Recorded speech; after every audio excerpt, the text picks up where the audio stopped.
Have you ever felt like no matter what you do, it's just never enough? You work hard, you try to prove yourself in personal or professional life, and you just don't feel fulfilled. You just feel like you want more, and you just feel like you need more.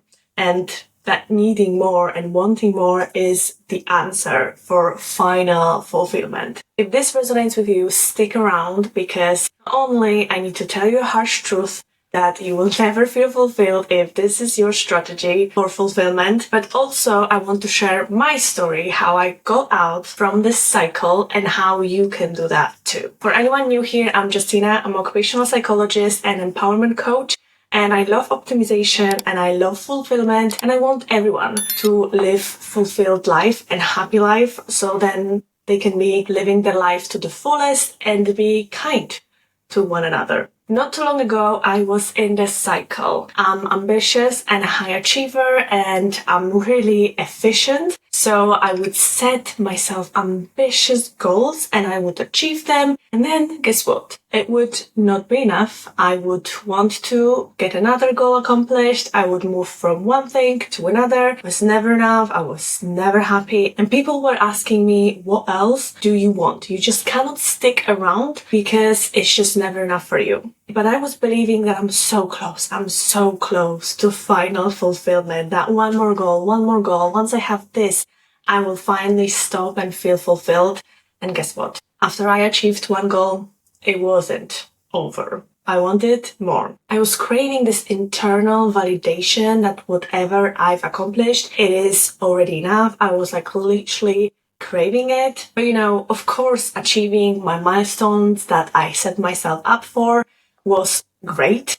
The feeling was really great, but it was really short term. And later on, it was just emptiness. I wanted freaking more, and I was looking around what else I can achieve this time. And it was exhausting at some point, because I realized that I was promising myself that once I achieve this, once I finish my bachelor or master or other diploma, or I've done this, or I got this job, or I become this person, I will feel happy and I will celebrate.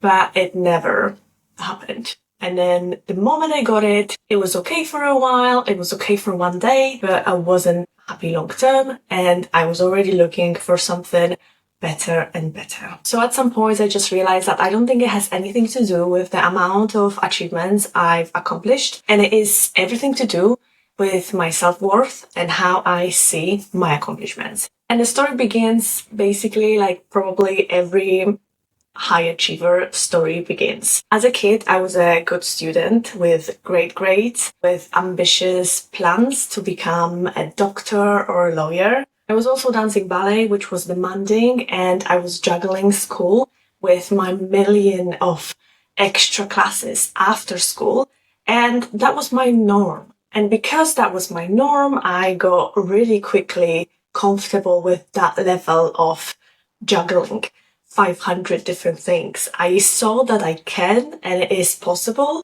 So of course, once this is your norm, you want to go to a higher level.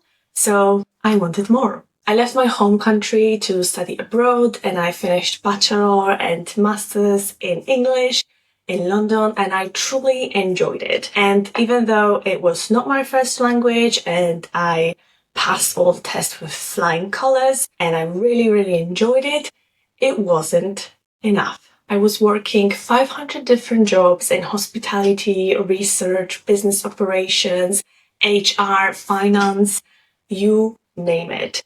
And people didn't understand, what am I doing?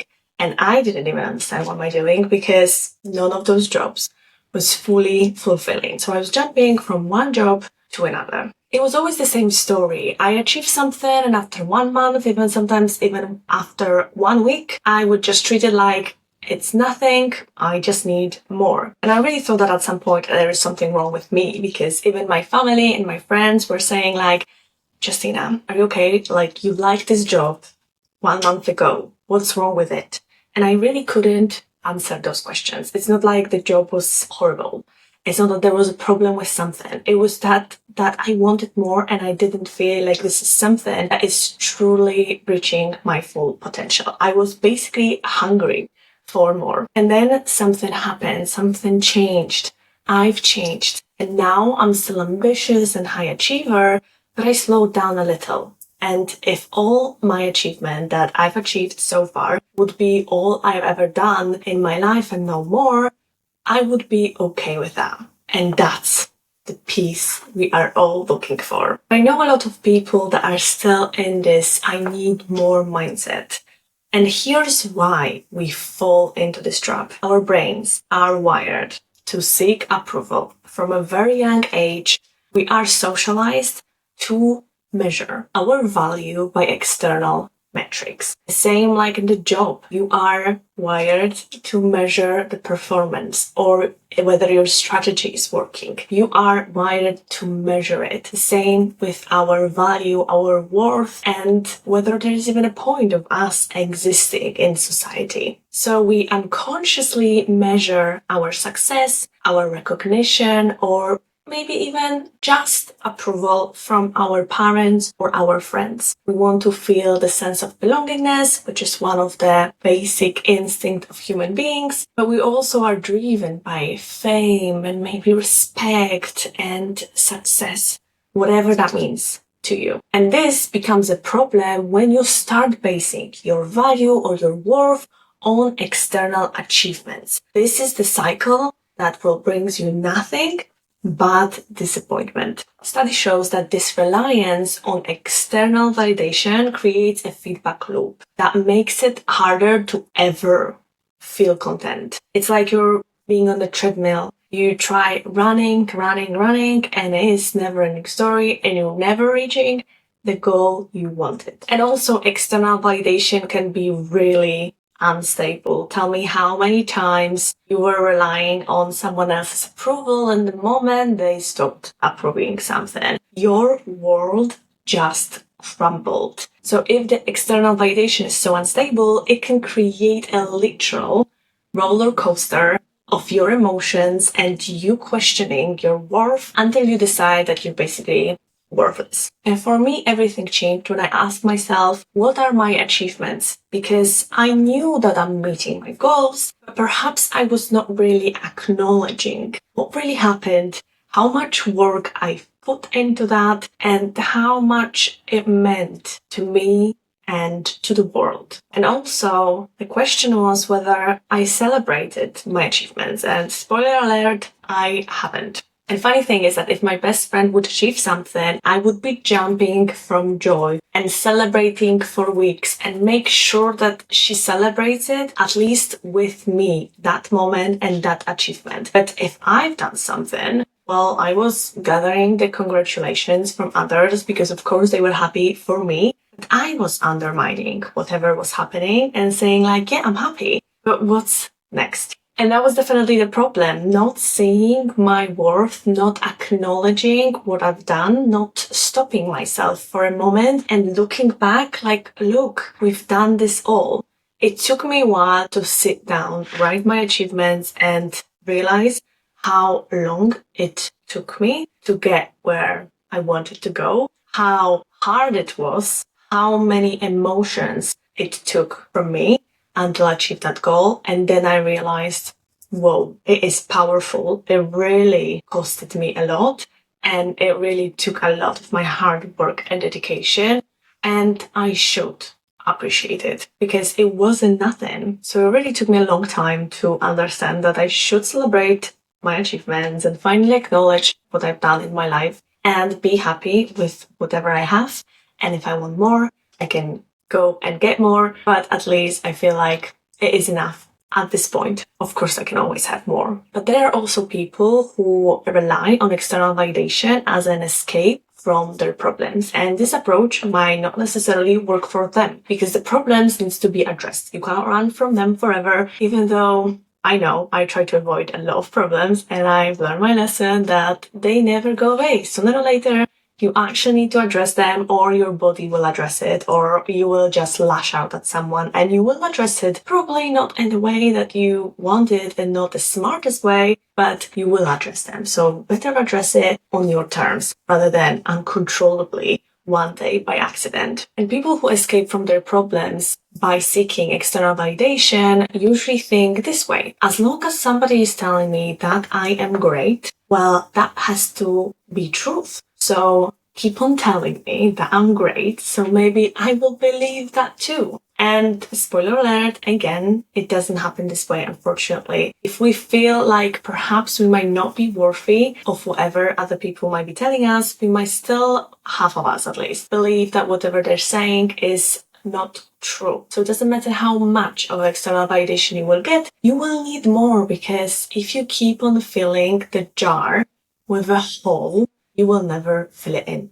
So you need a constant access to external validation. And this happens very, very often in the environment when you feel like you cannot be yourself. Like you feel like you need to pretend to be someone else. And of course, everything comes at the cost. And this cost is you suffering inside. If you feel like you cannot be yourself and you have to be perfect according to that environment, you try to do your best, but it's hard. For example, when I was in high school, I was surrounded by future doctors. So imagine that all my grades had to be basically perfect, because all people around me were getting 100% on every test. And if I got like 95, they would look at me like at the stupidest person they've ever seen. And I really didn't like that. Of course, nobody likes to be the stupid one, but I didn't also like the environment that I needed to pursue something. I didn't even want to do that. And I felt like I have to be perfect every single time. Otherwise, people will just look bad at me. And at the end of the day, everyone wants the same. They want peace, they want love, and they want to be loved for who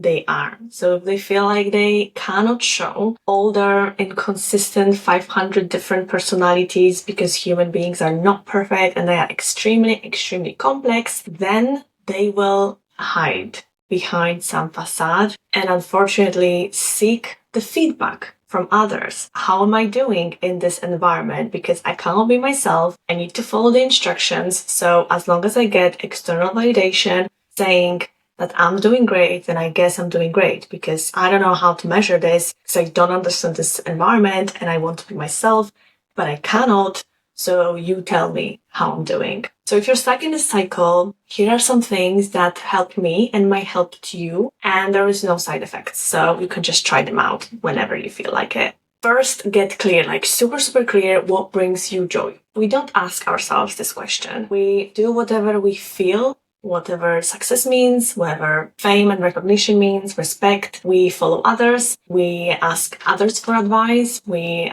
ask them for approval. And then we don't ask ourselves, what do you like? What brings you joy? So you need to clarify what is for you really joyful and not something that just looks good on the outside. Research shows that intrinsic motivation, doing something because you want and you find it meaningful, leads to much, much greater fulfillment and higher sense of purpose. If you see it as something meaningful and important, this is all that matters. And then the more you're doing those things, the better you feel. And the better you feel, the less you care about what other people think, because who gives a shit what other people think if you're happy, right? Second, practice self-compassion. Neuroscience research shows that you treating yourself with kindness activates the same areas of the brain responsible for love and safety. So treat yourself like you would be treating your best friend, because I bet you're not as harsh as to yourself, to your best friend. So imagine that you're your best friend, because you kind of are, because you're spending with yourself 24/7 non-stop. We are so kind and understanding to our friends, even sometimes to strangers, but not to ourselves, because we see all the flaws of ourselves and we feel like we can be harsh on ourselves. But positive psychology and bringing more love and kindness to yourself will actually get you farther. than tough love. And lastly, take a break from comparing yourself to others. Some people love comparing themselves to others and it works for them. Like my partner really loves comparing himself to people that have worse. I'm not sure about the logic behind it, and I'm always surprised that he does that, but I guess if that works for you, I can't question it. But generally, social comparison is hardwired into our biology. We want to compare the surrounding. We want to see how other people are doing. We need to be aware of what to expect. So we kind of need to be exposed to that, but social media just took it to an extra level, and you're not really comparing yourself to people in your local neighborhood. You're comparing yourself to all the people of the world. And as we know in social media, we just show whatever we want to show, because who decides what we're uploading? Like, we are. And most of the time, people just try to show the best part of their lives, or maybe only the happiest moments, and we know that it's not true. It's not all true. They're not showing us the whole story. Nowadays, some people actually show the harsh truth and just the reality check to others, but the majority of people still show us just the piece, very selected piece of their lives. So it's most likely not even true or even generated by artificial intelligence, and you should take it with a grain of salt because you don't really know what to believe in. So if you want to compare yourself, maybe compare yourself to people that actually exist and you know every single details, and majority of the time it is just yourself or your closest circle. But I would love to hear it from you. Have you ever found yourself caught in a self-worth trap? Let me know in the comments down below, how do you make sure that you stick with your values, that you live in alignment with yourself, that you don't pretend to be someone else? And most importantly, what makes you super confident and makes you feel much better in the world that tries to push you to prove yourself on every single step? Share your thoughts and let's keep this conversation going, because I would love to hear your advice and your perspective, and maybe we can help each other. And if you like this video and this video resonated with you, don't forget to like this video and subscribe to my channel not to miss more videos like that. And remember, your self-worth doesn't come from something that you do or something that you try to prove to others. It's always within yourself. So everything what you want, it's already within you. So let's just take a step back from the endless chase and start working on ourselves, and then life and the whole world would be much happier place. Thank you for watching, and I'll see you in the next video.